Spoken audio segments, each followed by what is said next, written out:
Margaret in her teenage years? Late. Okay, late joined in. Okay, well, as Carol started to mention, her creativity started to really form, but also her spunk. Margaret, she's got that spunk with her, and one way that she went to Sycamore Junior High School, and that was from 1961 to 64, and some of that spunk came out when she was walking to school. She would, if anyone seemed or she sensed they were following her, she'd pull out this nail file. Was that long? Just whip that out. She has that look, don't mess with me. And they would go away. Yes. Some of you have seen that look. Unfortunately, no. And other areas of spunk. Her mom would make her wear these socks, which were not in at all. And you know what she'd do? She'd take those suckers off. Put them on a purse. That's what I did with my skateboard helmet. That's yours. But I'm getting ahead of. Take them off. But there are also some other memories from some of her teenage friends, and one is an audio track that is from Kathy Burke. So Kathy Burke has some special words and memories to share. So we're going to pull that up really quick. Hi, Margaret, also known as Margie. We met in the 8th grade at Sycamore Junior High School. I had just moved to Anaheim and felt quite lonely. I was so lucky to meet you and have you become my friend. As I was preparing to write some thoughts for your 65th birthday, yikes, mine is just a couple of weeks away, I looked through some of our school yearbooks to help relive our journey together and found the following, written in 1966 as we were preparing to go on to our senior year at Anaheim High School. This is what you wrote to me. Kathy, first the serious part, and I really do mean this. Having you for a friend has meant many things to me. It's been fun and full of laughs. It's been sometimes difficult and tear-jerking. It's been interesting and rewarding. I wouldn't be honest if I didn't say it's been trying too at times, but then we can't agree on everything. I guess to sum your friendship up, I could say it's been a blessing. I hope I can continue to count your friendship as one of my blessings for a long time to come. Well, Margie, you were a blessing to me then, and you are now that we have reconnected via the internet, which did not exist when we were young. We shared our hopes, secrets, and dreams. We shared our passion for speech and drama. We even shared a summer taking biology. And I found out later on that we share a love for greyhounds. I admire you so much, and I'm happy to know that you created a loving and family-filled life. I would have expected nothing less from you. You were always kind and inclusive. I am wishing you a most wonderful birthday and many happy, healthy days. With much love to you, my friend, Catherine, also known as Kathy. You give an air hug. There's also another memory from one of your friends, Kathy Schneider. And she says, "Happy birthday, Margaret. I can't believe we're all celebrating the big Medicare 65 year. Where did those years go? You and I were best of friends all through junior high school and into our freshman year at AHS, but then just drifted apart, sad to say. I remember you and I visited each other at our homes many, many times. Your house was just along the freeway off-ramp. I guess our mothers drove us to and from each other's house because I know it was too far to walk or bike ride. A couple memories I do have of Kay and Margie. For gym class one year during junior high, we had to put together a contemporary dance and perform before everyone. We chose the music Quiet Village by Martin Denny, and I can remember us practicing for hours. Do you remember that? Vaguely. I thought you were on that too. I remember the song, yeah. Another memory was a slumber party at my house. I think maybe we were 15 or 16. We hit some of the neighbor boys' houses. Oh, yes, I remember that. With many rolls of TP and did a whole bunch of decorating. At one house, they heard us, and the father and son came out while we were hard at work. We took off running right for my house, and they chased us. About a half hour later, the police showed up. Yep. With their spotlight shining on the house, but my parents were sound asleep. Boy, were we in trouble. Oh my gosh. Yeah. And me and my brothers and sisters Never. never heard of this story until after we left the house. Good reason. I think there's some deja vu with your siblings. Yeah. Maybe that's going to be covered. Maybe I don't know. Yeah. That's like you can talk to them afterwards. Surprise! The police didn't make us go back and clean it up. Just told us to stay inside the rest of the night. And my parents never woke up. But I did confess the next morning. I'm so glad we reconnected on Facebook. I enjoy reading about you and your wonderful family. Take care of yourself and your family, Kay Schneider, or AKA Goldilocks. Always used to call me Goldilocks. I used to play this Soupy Sales game, White Fang, and something, I don't know. Yeah, and we call it, it's like, we were in junior high. Well, along with Margaret's creativity and her spunk, that also came out in another way, which was in the debate club. You know, that also might have been some preparation for marriage someday to start with someone. And for me too. Yes. So she did participate in the debate club, and in June 1964, she graduated high school. Junior high. Oh, high school, I'm sorry. High school was 67. Okay, so graduated junior high in 64, and then she joined Garden Grove Community Church that summer. And she didn't know this, but this is where she met her future husband, Chris Taylor. And that was in December 1965. They were going on the Garden Grove Community Church Youth Winter Camp.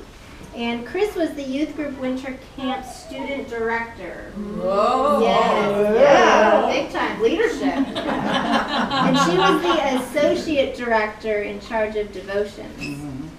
So the way they first met, it was a retreat planning meeting and for the youth group, and the youth group sponsor, Mr. Henke, remember Mr. Henke? Yes. He suggested that Chris call Margaret and ask her to take on this role. And gladly Chris did, and she accepted. But you didn't hear what happened What months happened? before. Okay, what happened? I was before? new. It was my first time at youth group. Yes. We were sitting in a circle, Yes. and there was this punk Let's kid. go on to the next. He was running down my high school. Now, my high school was the premier big-time high school in the area. Yeah. Notice the word was. His just started. It was just built.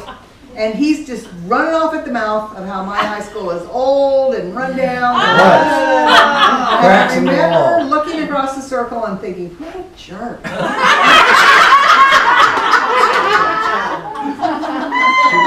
She realized later she was wrong. About the school, or you being a jerk?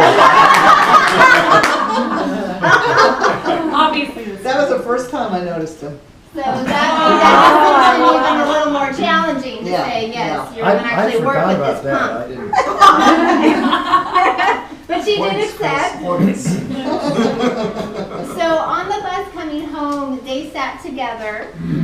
They came back from the Yeah. that was camping trip, big and time. Margaret wrote on June 12, 1987, as she was reflecting. She says, I remember our first December when we went with our high school youth group. The thing I liked about you, Chris, Uh-oh. Chris, right off was your leadership ability. And I couldn't believe my luck when you sat down next to me on the bus going home. Oh!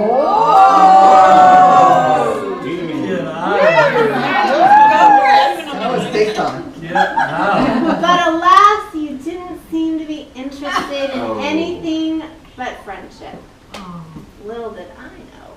That's what she said.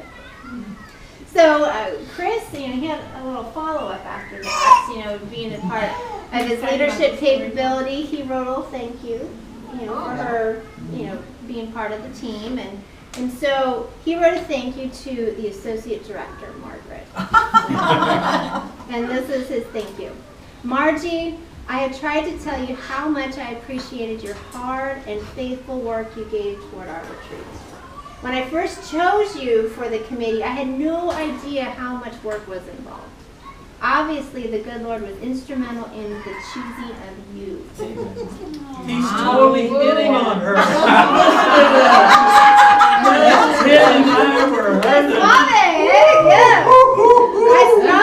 strongly feel that no one else on the retreat could have handled your job with the class you did during the weekend. This guy is so smooth. He won, obviously. I also grew to respect you as an overall person.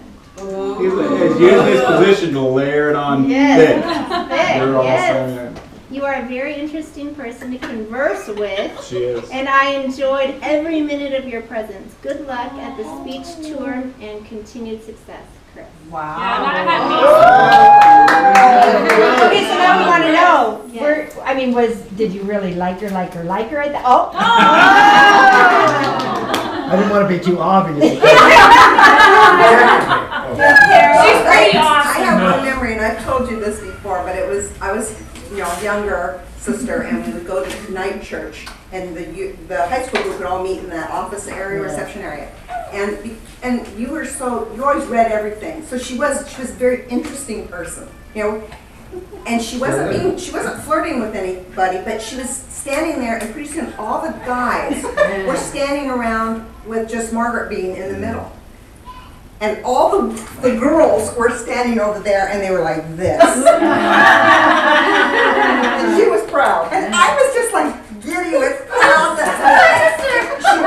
And it wasn't an ego thing. It wasn't a flirtation. It was just they found her interesting. Everybody found her interesting. I was so tickled as a little sister. You told me that later. Oh, beautiful. Well, that wonderful letter filled with underlying emotion there, unfortunately did not get to her. Wrong address. Oh. It was sent to the wrong address. So close yet so far.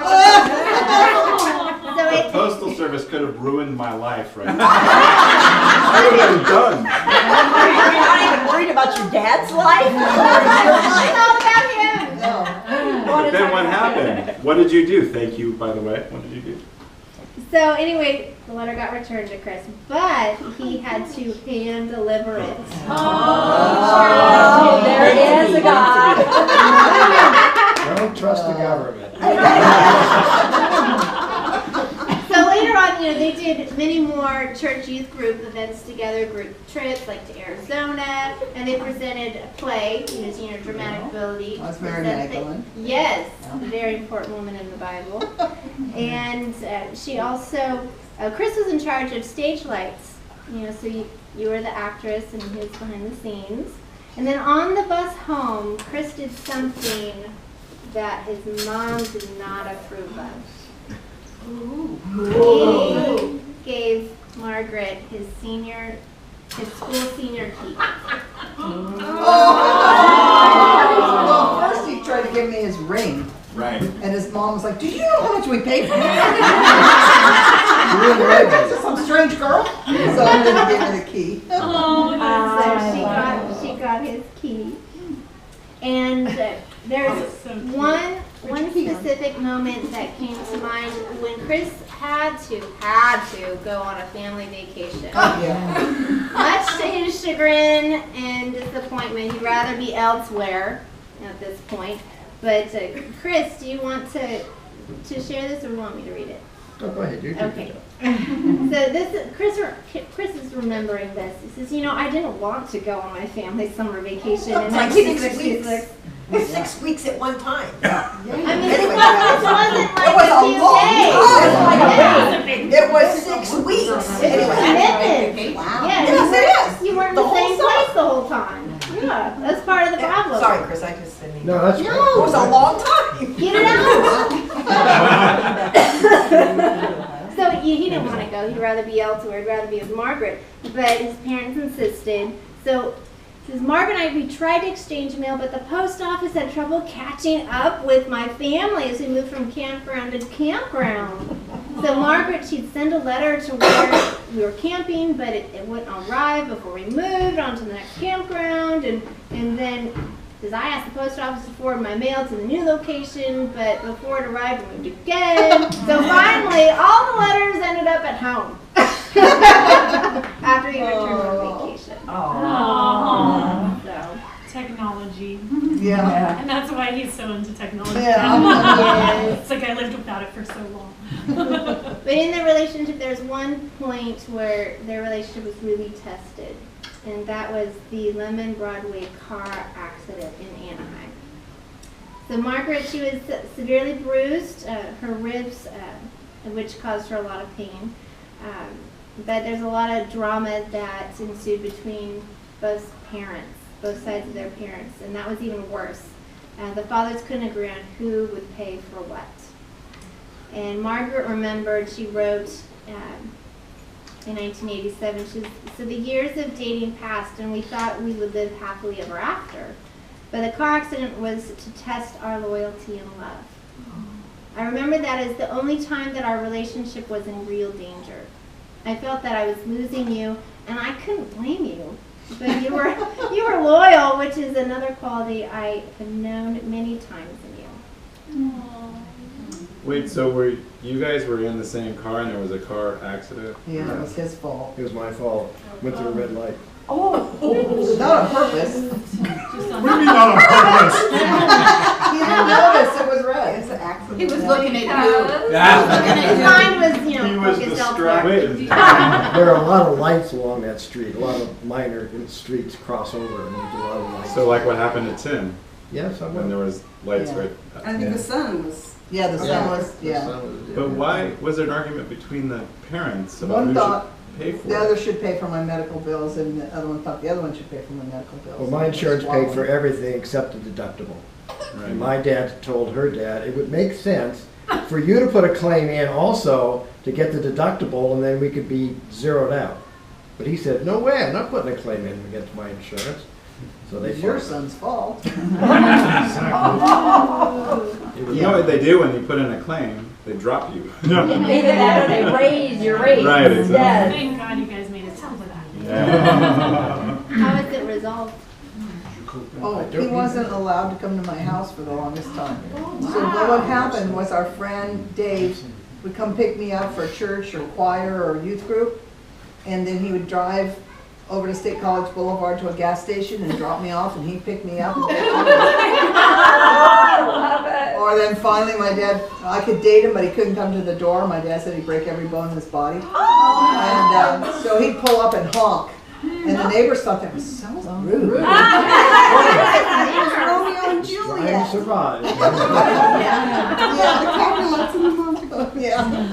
Well, we are glad that you guys got through that challenging time, and it actually led to one of the most important life events that came to Margaret's life, and that was accepting Jesus Christ as her Lord and Savior. And Chris is integral in that. It was in the drive-in section of the Garden Grove Community Church, and Chris had come back from Forest Home Christian Camp, and that's where he had accepted Christ. And so Chris, he remembers, being at the camp, Wes Hardy told us that accepting Jesus as our Lord and Savior was like a man who committed murder and had to stand trial for his crime. And when the judge pronounced the death penalty for the man's lawyer stood up in the courtroom and asked the judge if he instead could take the punishment for his client. And not expecting this, the judge, nonetheless, he granted the lawyer's request and sent him to death instead and let the client free. Wes Hardy explained that this is what Jesus, the lawyer, did before God the Father, the judge, on our behalf, the client. And wouldn't the client eagerly accept this offer and go free? Then so should we accept Jesus' free offer of grace. To not do so would be crazy. So together we sat in the drive-in section of the church and wondered on God's promise in Philippians 4:13. I can do all things through Christ who strengthens me. And so Margaret wrote 40 years later, she says, if I had never met you, I would have missed knowing that I could be loved unconditionally just the way I am. You picked me to love when I thought I was unlovable. And your love helped heal me. The most important thing I would be missing is my salvation through Jesus Christ. You were the one who led me to the Lord back when we were 16 years old. That was almost 40 years ago, and oh, how blessed I have been. I didn't think I ever thanked you, so now I thank you for it all. A wonderful life full of love and happiness, 4 wonderful children, and many adventures and challenges. I'm so glad I met you. Love your sweetheart and wife, M.T., as she so often signs things. M.T. So we're in the high school years. You know, she did say she went to Anaheim High School, which is the best. Yeah, was the best. Yes. It was. And she did participate in many things, mainly the speech club. You have the drama, the speech, the acting thing going on. And so Margaret, she wrote in Diane Berg Flynn's sophomore yearbook, reminisced, says, Diane, hasn't this year been a lot of fun? All the work and good times in our Tom Jones play. Remember that? Tom Jones. And many times we did scenes in drama together. Oh, yeah. Then there were the speech contests, and no matter what happens, I'll never forget all the times you saved my life, homework-wise and geometry. I like geometry. Don't you ever forget, child, are you gold by what men write in histories? This and that and never true. Well, maybe what they write isn't true, but I really mean it when I say that you have been a great friend all year, and I'm looking forward to drama with you next year. Farewell, God knows when we shall meet again. That's what you wrote. That's from a scene we did from Mary Queen of Scots. She was Mary, and I was Elizabeth. Okay. All right. It's very traumatic. So she also participated in the drama club, and you had the lead female role in Tom Jones. No, it wasn't the lead. It wasn't the lead. Okay, well you were involved in it. Number 2 on the list. That was in order of when you came out on stage. Okay, but you were involved. Remember your role? Yes, I was actually Tom Jones' mother. Oh, okay. Yeah. Okay. One thing that I actually remember about Margaret is we'd watch different TV shows together, and we would say, oh, that's a Margaret role. Yeah. I like the character roles. Yeah, so if they're a little quirky or, there's a little bit of sense of humor, over the top, like, it's a Margaret role. Yeah. Probably. She was developing that. Diane, she actually, she wasn't able to be here today, but she did some reminiscing that she wanted to share with you. She was going to come, but her husband had her injury. Yeah. So I will read this on her behalf.